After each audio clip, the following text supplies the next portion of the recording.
And we are live on social media. Hello, everyone out there in social media land. Let me see if I can move you off to the side. I'm running with one video camera, one camera today, which may not seem like all that big of a deal, but I have been running with multiple screens for a long time, and to figure out how to do it with very few screens or simply moving it down to one screen is what we call a challenge. But here we go. Nonetheless, we're ready to go. We're going to give it a try. We'll see how it goes. Let me turn off my phone. Put a little airplane mode going on here. Coffee, it's 101.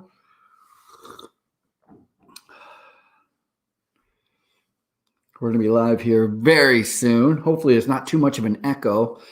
Oh, you know what, India? I'm not going to turn off my cell phone because it's the only way I can text you. So if you text me back, India, just let me know that I sound okay. That would be pretty fantastic if you did that for me.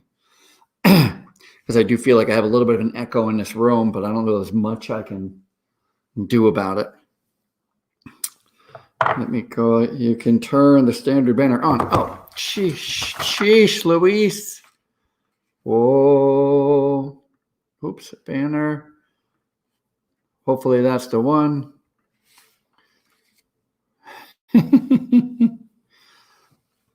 Oh, yeah. Is that the one, India? I hope so. Because that's the one you're getting.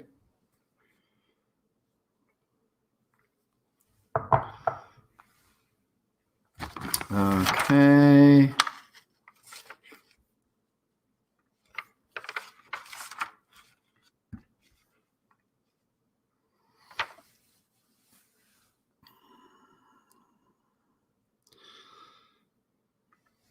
Hello, everyone. Welcome to the Ralph Peterson Radio program. I am your host, of course. Lovely to be here. I am Ralph Peterson. In case you have not seen the face, or maybe you haven't heard the voice, depends on if you're watching live on Facebook or Twitter or YouTube, or if you're just listening.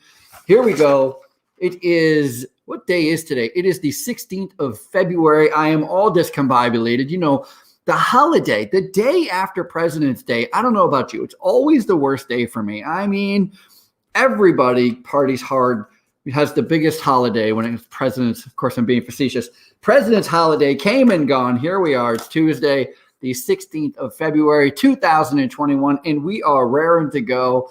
Welcome to the Ralph Peterson program, and thank you so much for joining us. We are brought to you by the IBGR Network. By the way, I want to put out right from the beginning how valuable, how amazing it is to have the IBGR radio on the go. If you have not downloaded the app, the IBGR app, I really recommend it. It is one of the greatest things where you can take this radio program and others like it that is put out by IBGR and listen while you are shoveling your driveway. I know if you're anything like me, I'm in upstate New York this week, and there is a ton of snow, and it's still coming down.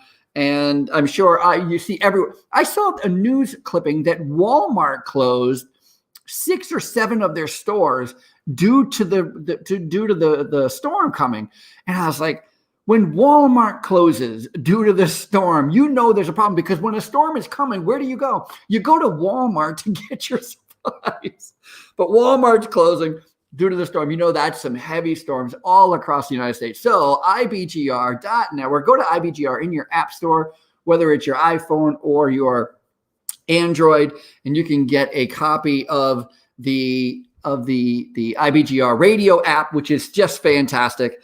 And what we're going to be talking about today, other than that, is all about this whole concept of work processes. As you know, IBGR is a business radio. This program is all about entrepreneurs, helping entrepreneurs, business owners, helping business owners understand business. And here on the Ralph Peterson program, we are all about trying to break down the operation side of business. And when you're talking about operations and you're talking about business, you have to have a real good, solid conversation about your work processes, how you do whatever it is you do. And you know what's fun is, I said this last week, I've been saying this for a while, when you understand business, you kind of can see it in all things. And I was talking to some friends who have some young teenagers in their group, and we're talking about the radio show and talking about this. We're going to be talking about work processes. And this young man just could not understand what I was talking about work process. Like, what is a work process? And so I said, did you hear about, maybe you heard about this. There was a young lady, I think actually a couple of people, who decided that they were going to change the Hollywood sign in Hollywood. It's no longer going to say Hollywood. They're going to change the last word.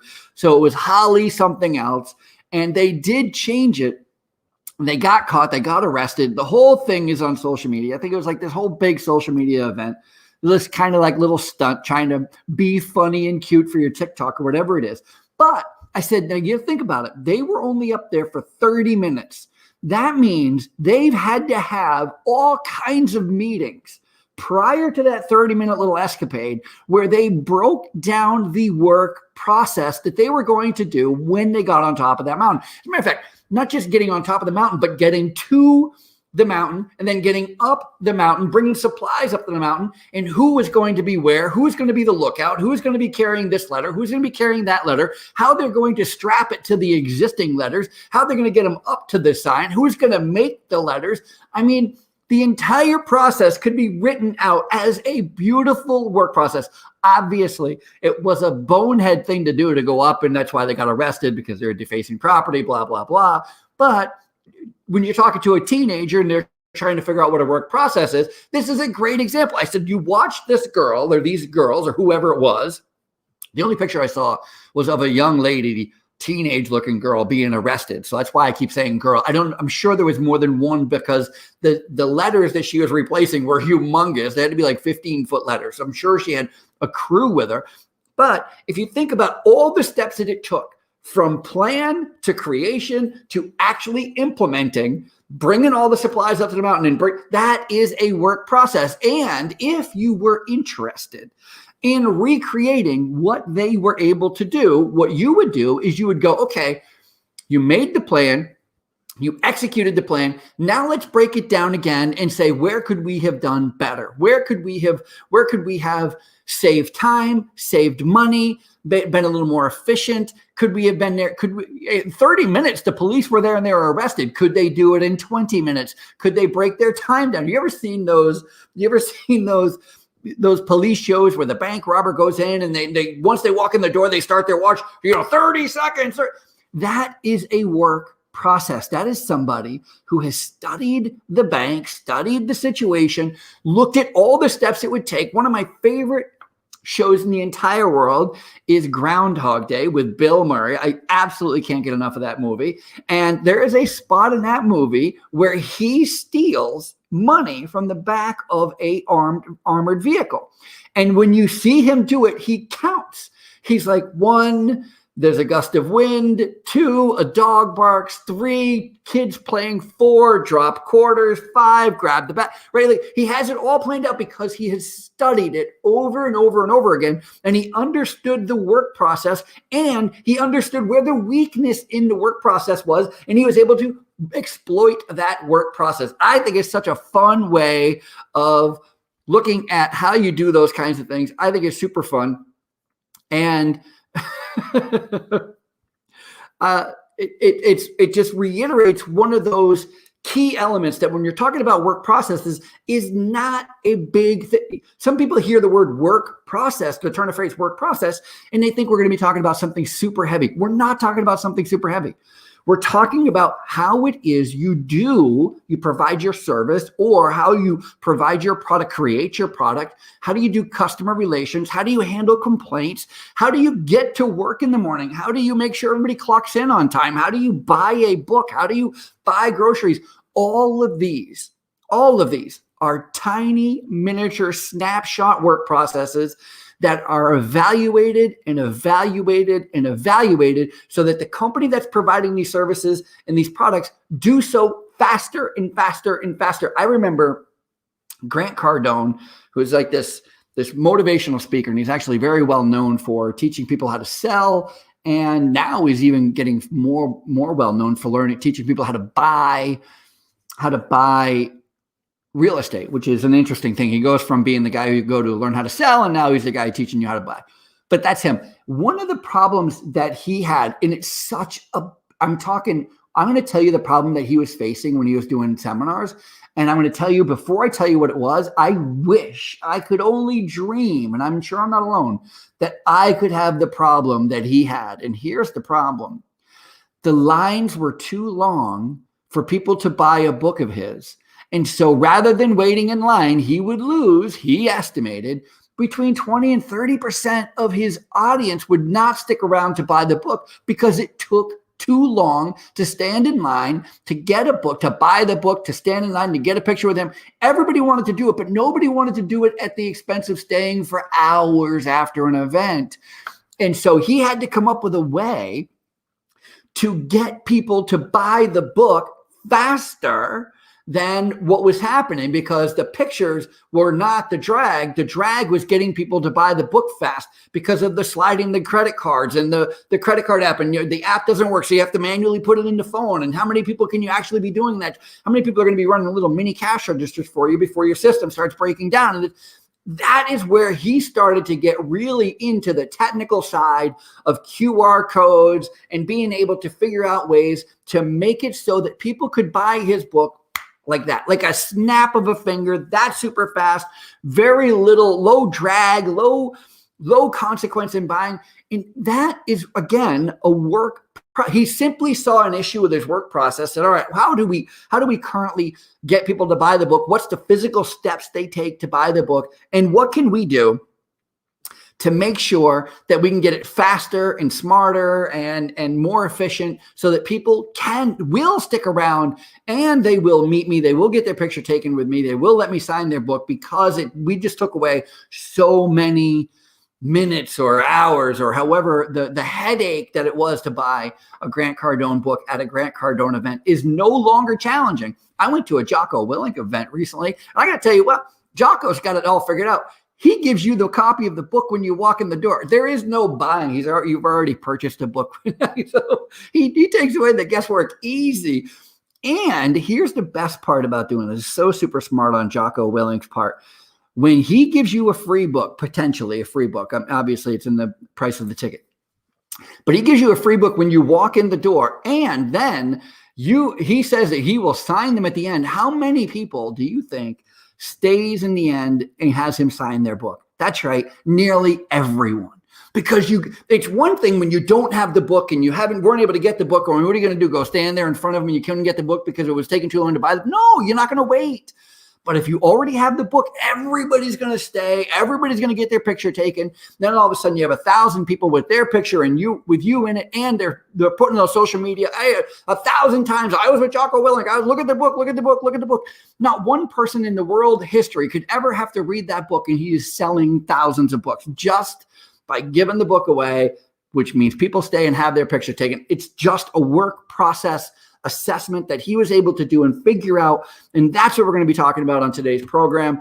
More on work processes and maybe a little more on Jocko Willink. I don't know what I'm going to talk about next in about 15 seconds. No, here we go. Ready to go. 15 seconds. I meant 2.5 minutes, dumbass. Okay, hold on. Again, I'm not good with this. Okay, good.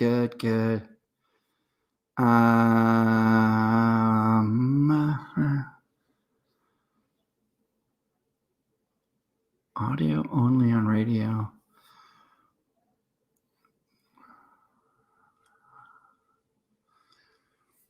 Okay, I got it, Bill.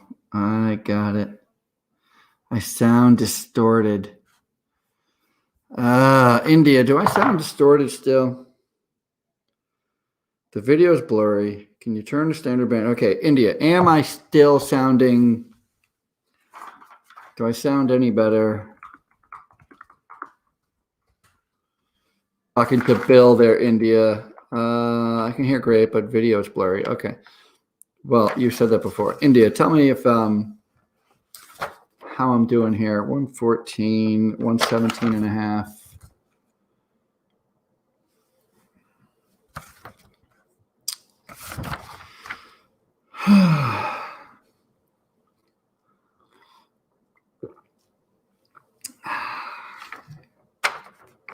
Oh, good. Thank you, India. So I'm sounding good on India's end, which is good. I'm going to guess and assume that means true. Bill says it is good, except maybe I'm always distorted, a little naturally distortion going on. That's true. That could be a thing. Who knows? I have so many things to talk about today. It's going to be so much. There's so much going on in the news. It's crazy. And it's 6 people. So there were 6 people who were arrested and charged with the holiday sign that read Holly Boob. I didn't want to say it on the air, but I'll say it to you, Facebook land. Holly Boob was what the word they changed it to, which sounds, well, just as stupid as I guess it was supposed to sound.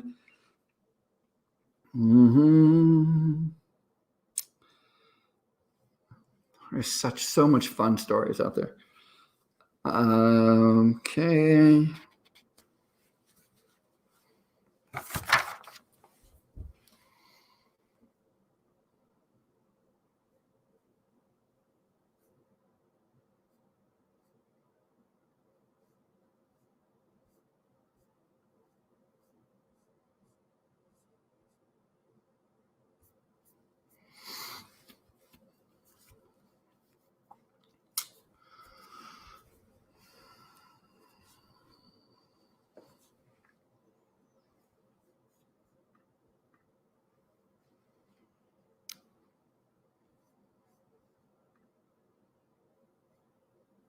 Yeah, I got it, Bill.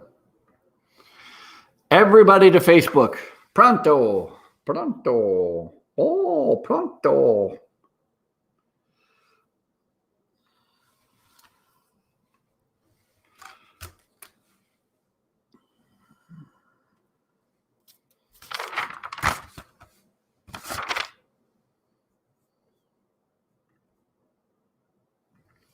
Hello, everyone. Welcome back to the Ralph Peterson Radio program, brought to you by IBGR.network. As a matter of fact, our main sponsor, I forgot to mention at the top of the hour, but we are officially being brought to you by the Standard Health and Rehab, the #1 training site for housekeeping managers in long-term care. However, I got to tell you that we've been talking an awful lot about work processes, and this is where I make all my money. I'm not going to BS anybody. This is where I make all my money. I teach people how to get better, more efficient, more effective in their work processes. Of course, I work in housekeeping, but it could be anything. It could be lawn mowing. It could be trucking. Speaking of trucking, there is a huge development in the world of trucking that I don't know a lot of people are talking about. And that is trucking. The pandemic has changed the trucking industry in a way that was quite unexpected. It's almost like skinny jeans coming back into fashion. Or remember those jean mini skirts? And then, they ran out of fashion and all of a sudden they came fashionable again. That's what happened. That is what is happening in trucking. Trucking, for a long time, prior to maybe 30, 40 years ago, trucking was, the trucking industry itself wasn't as sophisticated as it is today. And today, trucking companies are able to run multiple trailers in tandem, meaning, one truck driver could take 2 truckloads, tractor trailer loads of goods at one time. And when this first started happening, it made the news because of its industrial revolution. It's not because they're able to do more with less. No, because of the amount of jobs that you are losing. Trucking jobs, lost a lot of trucking jobs due to the ability of truck drivers. One truck driver being able to take multiple trailers with them at one time reduces the amount of jobs that they have for truck drivers, of course. Well, now, fast forward 2021, the pandemic comes. Truck drivers are not only more than essential at this point. I mean, everybody's ordering goods. Everybody is ordering goods from. I have a dog in the background, by the way. He might have saw a deer, so just don't mind him. He's doing dog things.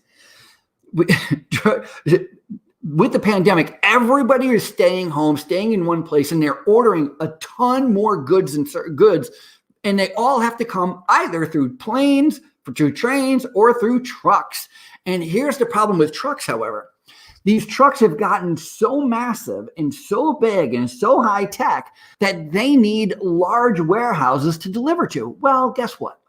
Large warehouses, these large break-in bulks, are no longer being able to keep up. Now, what these truck companies are finding is they need to go back to smaller trucks, individual size trucks, and deliver to smaller houses or smaller workshops or smaller warehouses more often. And so there's a big need. If you're looking for work, my friend, there is a big need for people with CDLs, people who can drive trucks, because there is such a huge demand both for more truck drivers to be driving and more goods to be delivered in smaller quantities and smaller batches more often. It is quite an interesting turn of events where, it was at one time we were trying to get bigger, delivering to these large warehouses. And now with the pandemic and all these smaller shops, these smaller warehouses taken over, and these large trucks can't even accommodate, can't even pull in, can't even pull up to these places. Smaller trucks are winning the day. And there's a lot of stories out there about these trucking companies, like Old Dominion and Airbest and Saya. These are big, the largest trucking companies in the United States, and they are on board. They are leading the charge with reducing the amount of tandem tractor trailers they use and going to these smaller single bed trailers so that they can get in and deliver more often to these warehouses. It's quite interesting when you start looking at work processes and how other people in other industries are affecting each other. There's this one news story. I'm going to go put a muzzle on that DOG here in a minute. There's another story that I think is just so right up my alley when it comes to work processes and how other people see other people's work processes and able to upgrade them. That is, by the way, that is how new businesses and growth happens organically. It's when you go and you get a product or a service from somebody and you get kind of what you want, but you can see a way to improve what they're doing. And you're like, if I owned that kind of a company, I would do it like this, or I would do it like that. And somebody else says, that's a pretty good idea. I bet if you did that, we can make some money doing that. And all of a sudden you have this offshoot company that's attempting to provide similar services that somebody else is doing, but they're doing it in a whole new, unique way. I think it's really fun and really industrious of people. And that, of course, is right up my alley with business operations. And there's this guy, what is his name? Huge Ma. All right, so his name is Huge Ma, Huge, and his last name is M-A. So do what you will with that name. I'm sure it's Huge Ma. He was a software engineer for Airbnb, really super smart guy. And he lives here in New York City, and he is trying to get his mom a appointment for the coronavirus vaccine. And he cannot do it. He says that there's 3 websites. All of them are super clunky. All of them are super weird. They all have these different expectations, different forms, different requirements. They're all put out by the city of New York City. They're all confusing. And they cost millions of dollars to create. And here comes this young guy. He's, again, 31-year-old software engineer. And for $50, I just want you to pay attention to this. For $50, he spent $50 creating a website that cataloged all 3 other websites. And he did so with the idea that he could create one single website better than the 3 websites that are out there. And it turns out he was right. He was able to take all 3 websites and make one website out of the 3 where all the things that are required are on one page for all 3 sites. It makes it super streamlined. You have placeholders, $50. The government goes out and makes 3 websites. You can't make any heads or tails about them. You can't figure out what the heck you're supposed to be doing on them. They're clunky. They don't work. Millions of dollars. This young entrepreneur, 31 years old, goes out $50 in a couple of weeks of free time, and he's able to create one website that brings all three of these websites together. I think it is super, super, super important to understand that is how we look at work processes. You break them apart, you tear them down, and you figure out how to get them better and better and better. And then, don't even get me started about government waste. And there's this, speaking of the government, this is just, it's too funny to me not to bring up. And it's just this, let me read the tagline for you. Former manager of the Department of Defense Aerospace Threat Program. I love that the Department of Defense has an aerospace threat program. Anyway, the aerospace threat program says UFOs are real. Now, the reason I think that is super funny is not because of the idea that this high-ranking official has said, oh my God, aliens are real, because that is not what this guy said. You know what this guy said?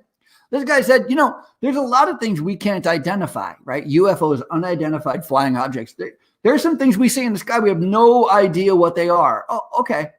What the heck does that mean? That doesn't mean anything. It just means that you can't identify some things. I don't know. A lot of people read into that and they'll say, oh, that means there's UFOs. It may just simply mean that this guy doesn't know what something is.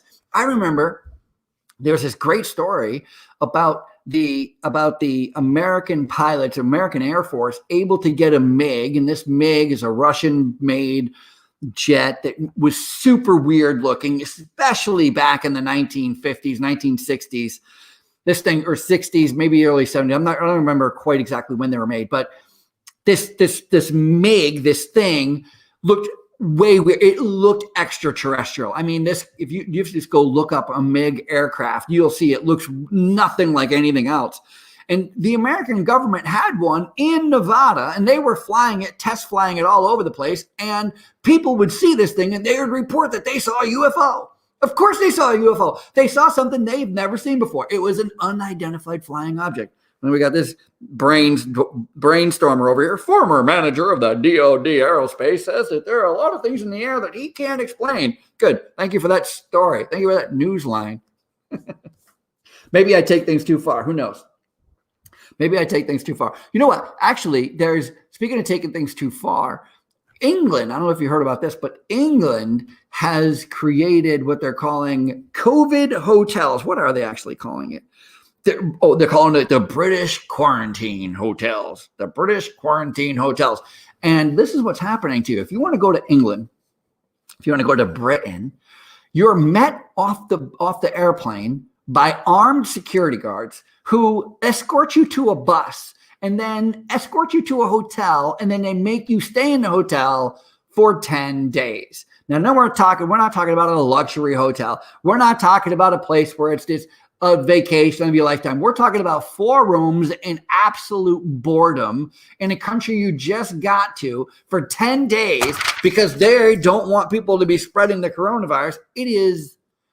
It's quite amazing. I'm actually happy to see, on the stupid sense, I'm happy to see they're actually using them, because during World War II, Britain built a ton of these bunkers, fallout bunkers, and they never used them. But maybe we'll talk about that on the other side of this small little break. Maybe not. I don't know.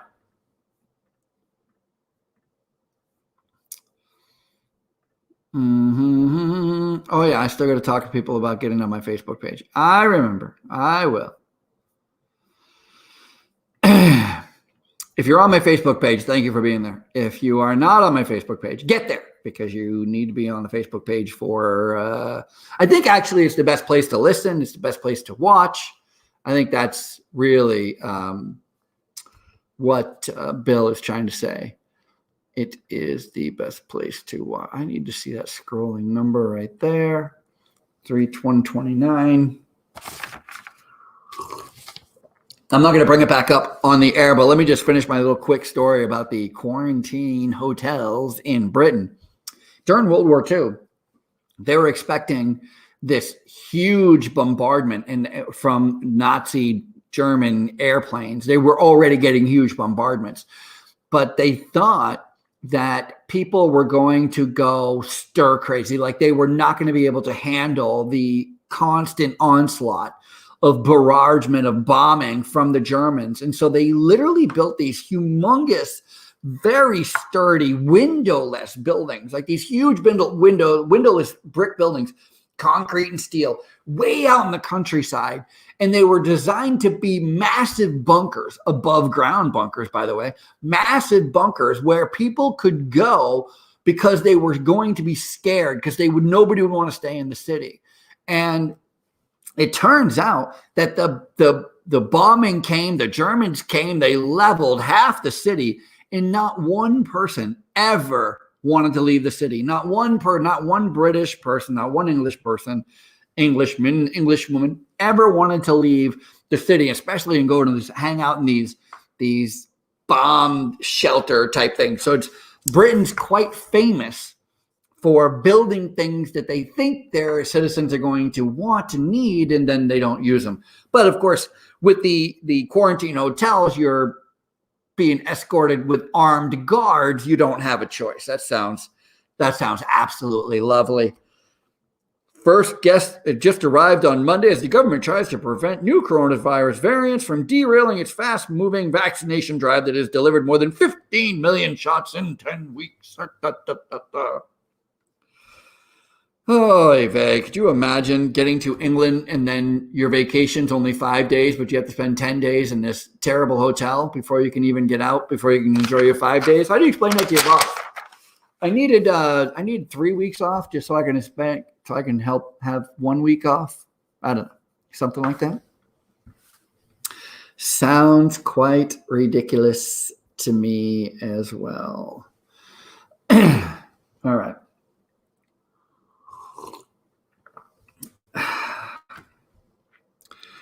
We will get rid of that story.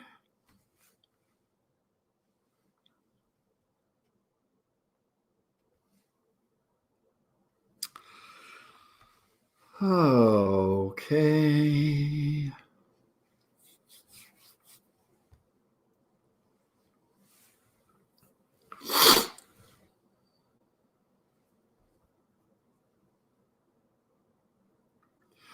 Hello, everyone. Welcome back to the Ralph Peterson Radio program, where we are talking about work processes today, how it is that you break work processes down. How do you get better at providing services, providing goods to your customers?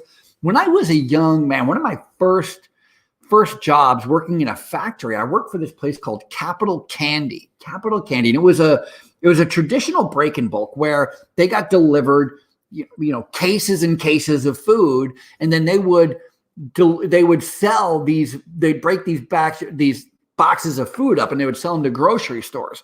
And so it was a business to business retail center for grocery stores, little mom and pop grocery stores and that kind of thing. And I remember the owner of the company was a guy named George Burns, which I thought was funny at the time because I was only 16, and this was in 1986, 1987.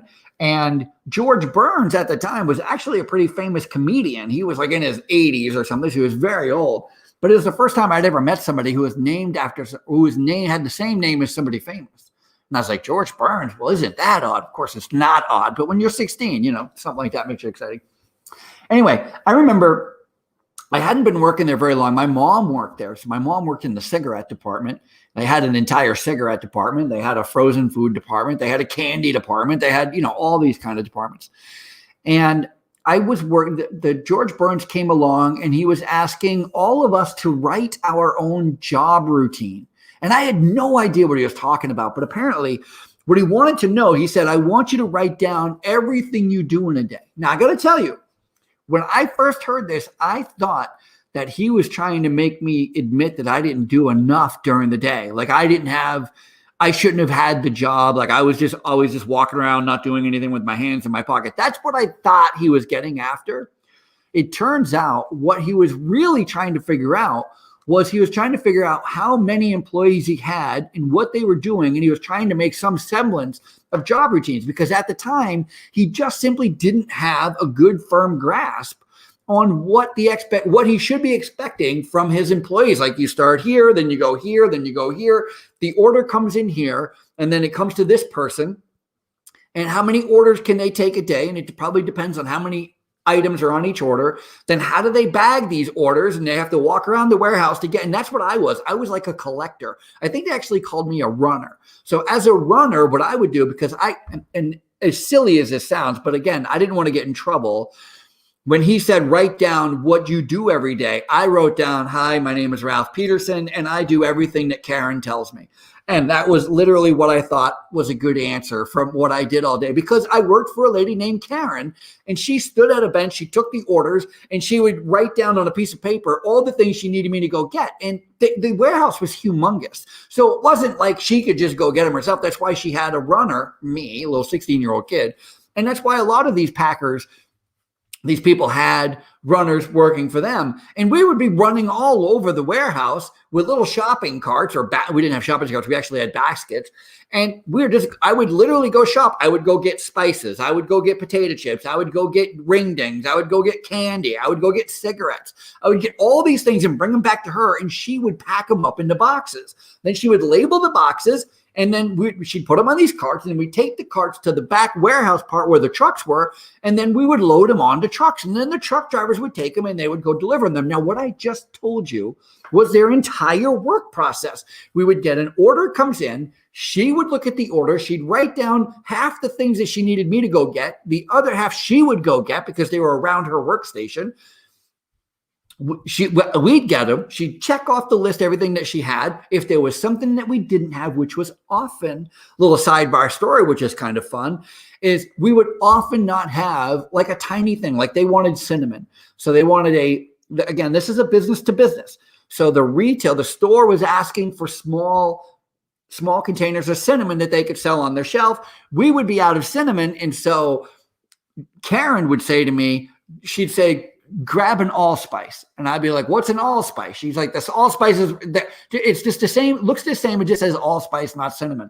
I'm like, okay. So I'd go and I'd replace the cinnamon with allspice, and she would just make a little check saying that allspice was given instead of cinnamon because we're out of cinnamon. But that's the work process. And then what would happen? So because I worked there for a little bit, and I was a type of kid who I had so much energy that you couldn't hold me down even if you had a couple of ropes. And so I'd be always willing to do anything. Like they need me to do something, go take down this or go clean out that or go sweep the shop room. I would do anything. I loved being around the workshop. I loved being around people. I loved how massive it was. It was fun. And there was one time they said, hey, you have your driver's license. I said, I do. They're like, how about going out and making a couple of deliveries for us? I was like, heck yeah. Well, here I am making my first debut of delivery driver as a Capital Candy employee. Got the Capital Candy van, says Capital Candy on it. I drive to the first place where I'm going. It's this store. And the late, I'm like, here's your box. I'll see you later. She's like, nah, you don't drop your box off and run away. Get back in here. I want to go through and make sure everything is here. And we get to the allspice, and it wasn't cinnamon. It was allspice. And she berated me. She gave me the biggest lecture about how cinnamon is not, allspice isn't cinnamon. And she was getting this directly for a customer and how terrible it was. Did you think I would take allspice over cinnamon? Have you ever made this? Have you ever made that? Customer engagement, blah, blah, blah. She was just so mad that we had given her allspice instead of cinnamon. Holy heck. And, here I am. Again, I'm 16. I don't even know what allspice is. I'm barely lucky I know what cinnamon is. So I'm like totally lost. I was like, well, Karen told me that this was, we didn't have, and I'm not sure when it's going to be. And I don't know.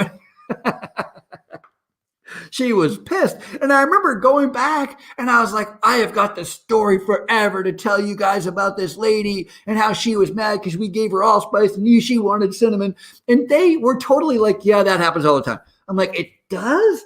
Like, we're pissing off customers all the time. They're like, all the time.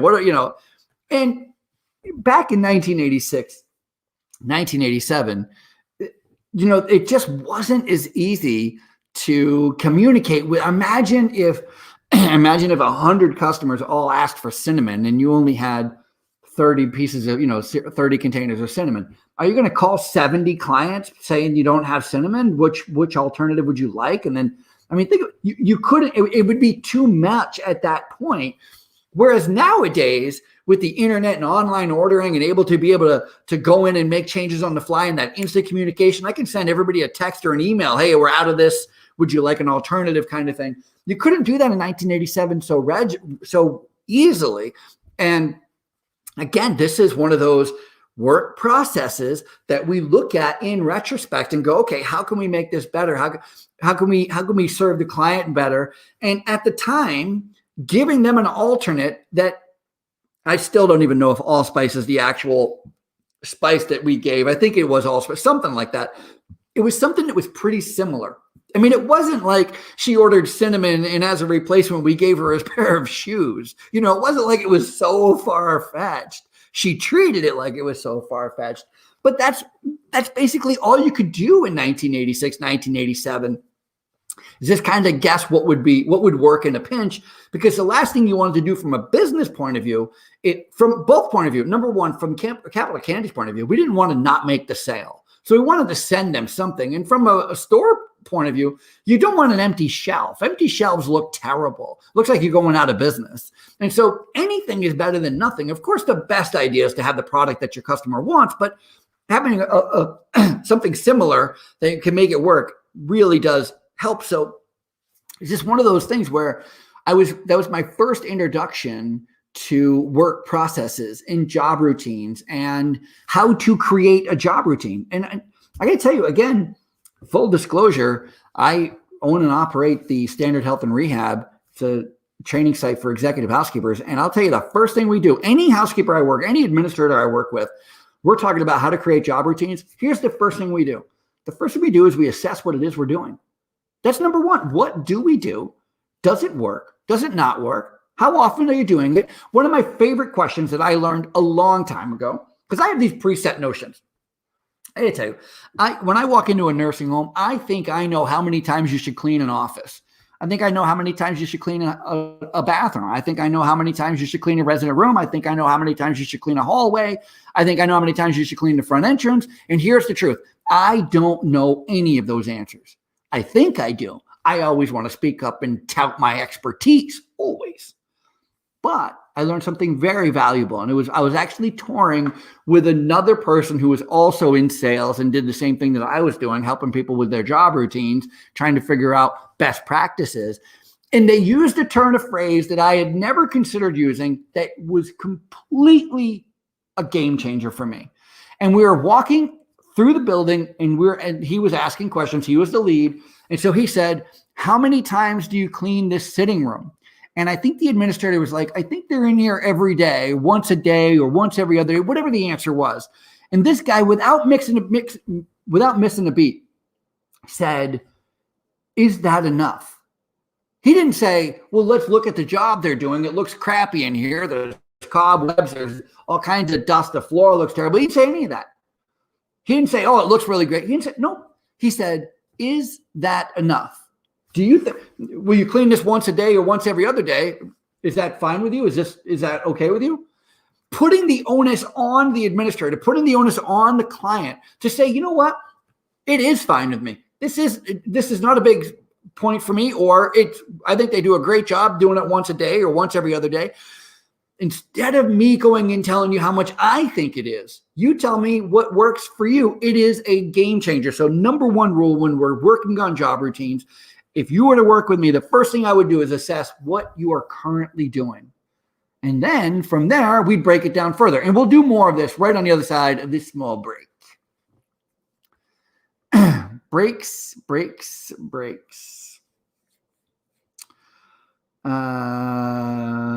Right now, it is the only place to hear you.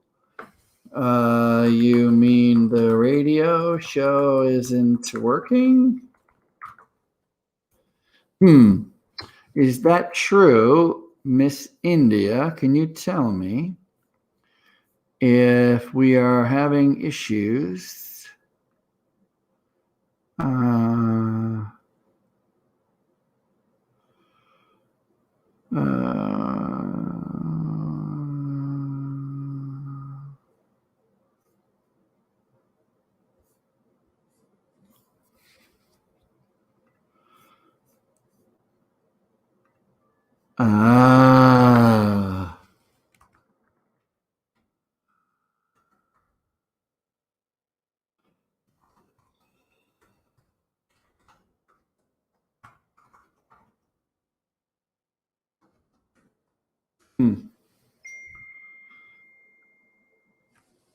Yeah, India, I guess, thank you for that. But I guess he's saying that the actual radio program isn't doing well.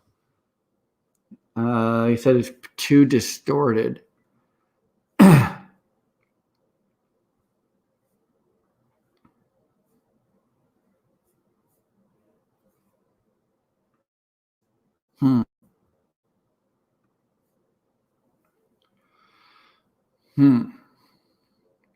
Okay.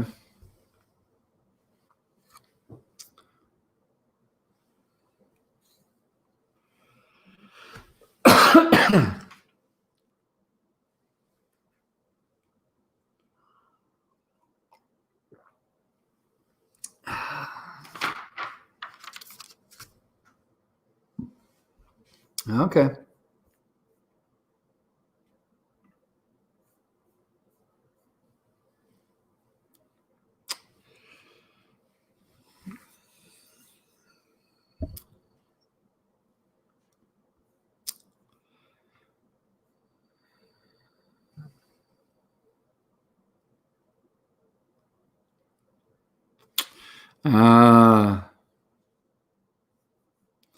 Yeah, I think so, India. I think that's what the problem is. I think we're having a little bit of an internet issue for radio, but seems to be coming through fine for social, Facebook, YouTube, all that. So,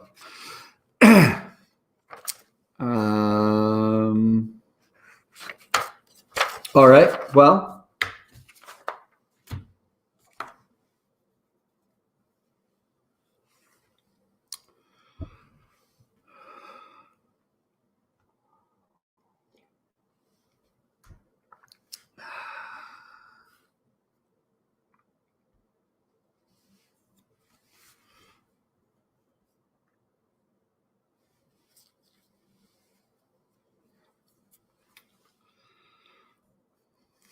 last segment of the day. We'll see if we can make it fun.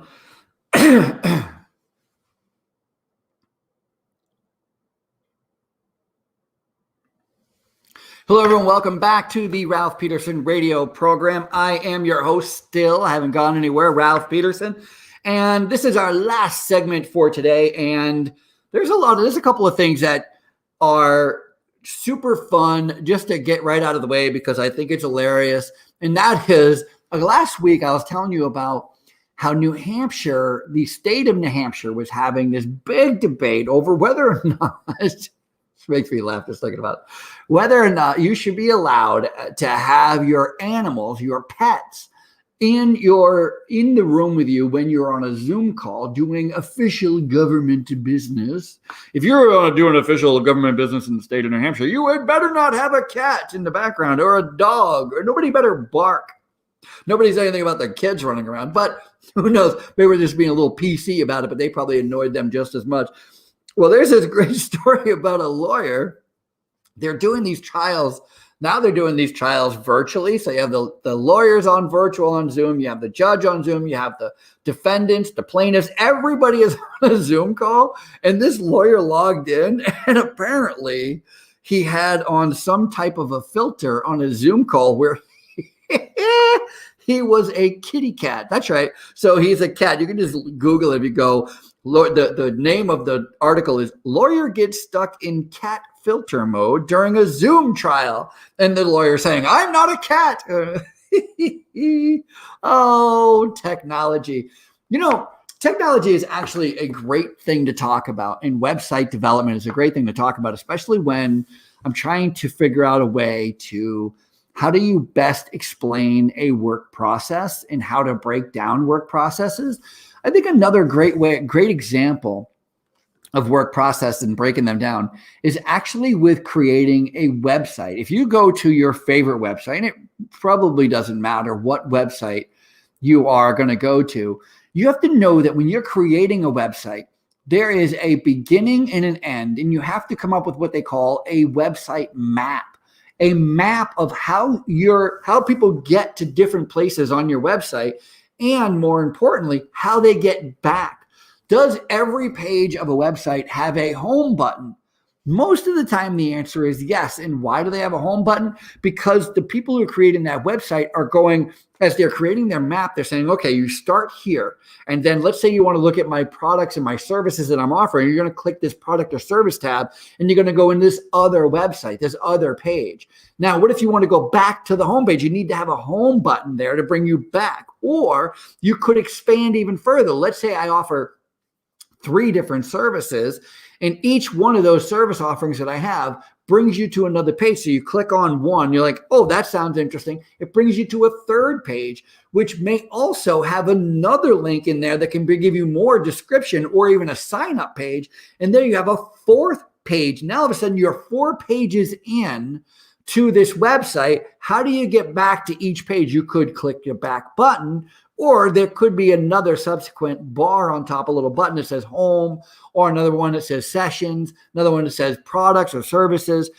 I just think it's a smart idea. Again, trying to figure out how best to explain what a work process is.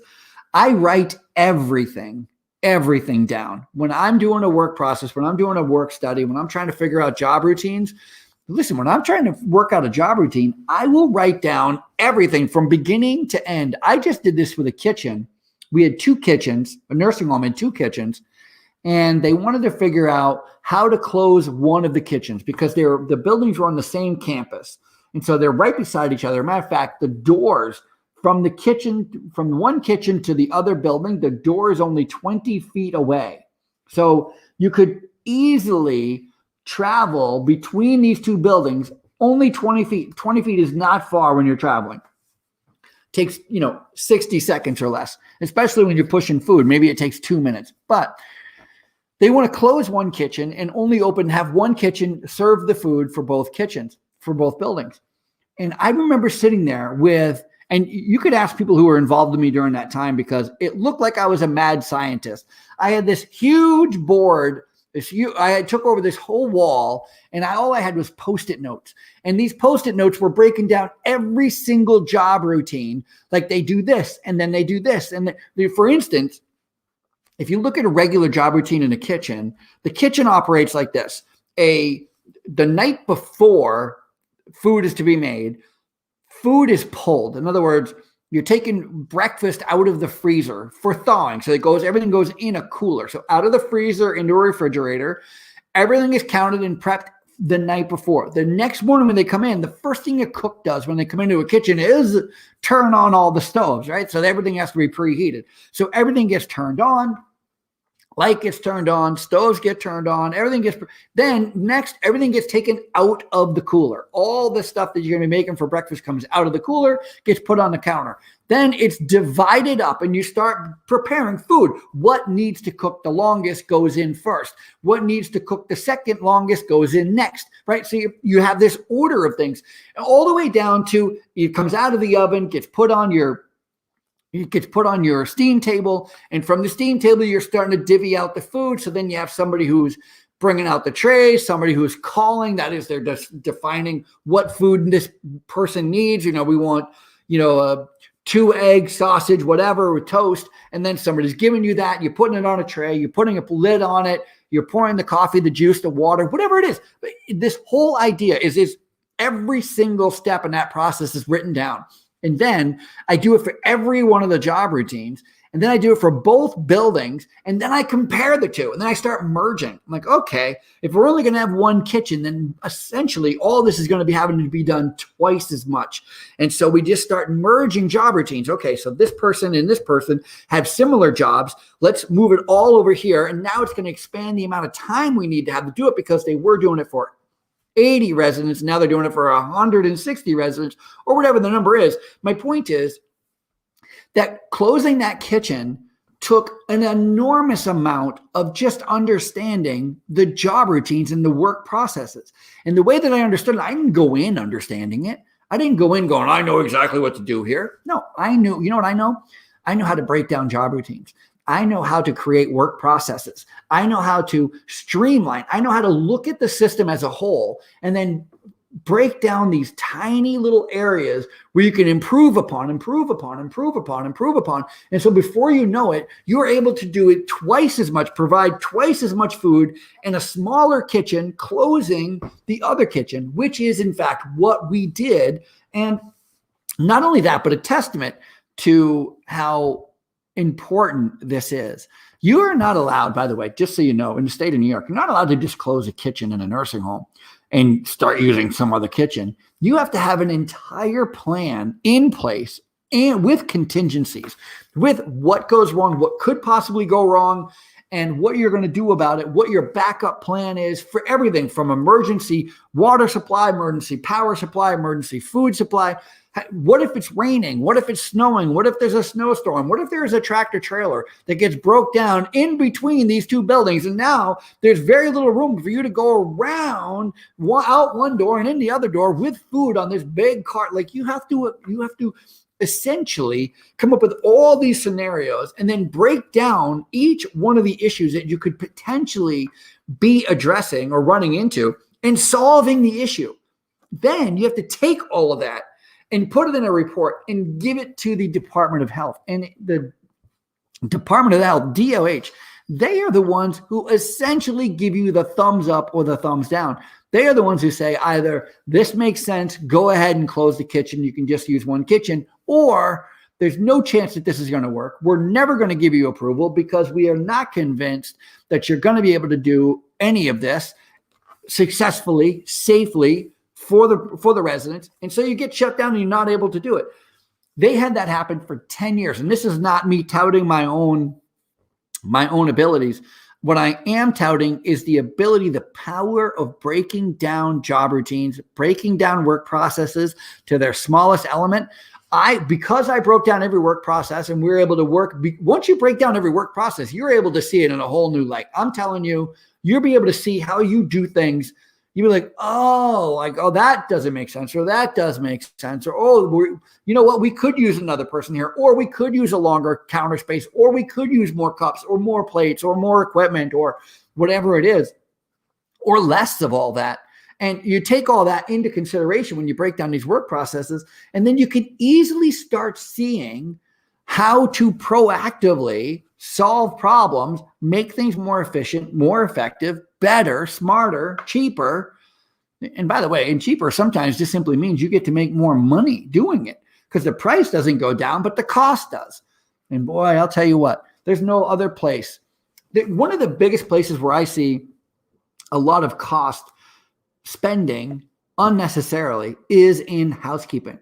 People, how do you clean a dirty building? There's two ways. Number one, you can add more staff, which a lot of people do. A lot of people just like, what does add more staff? That is crazy talk.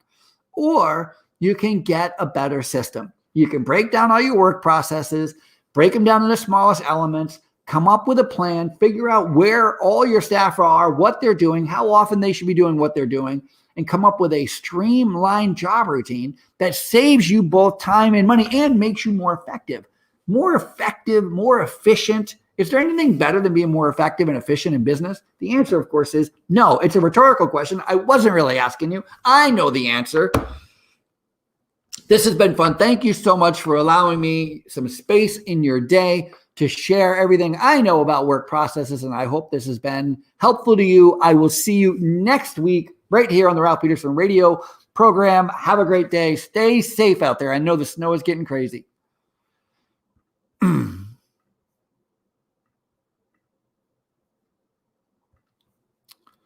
Let me just shut stuff down here. I have so many things open. Okay, internet issues. Okay.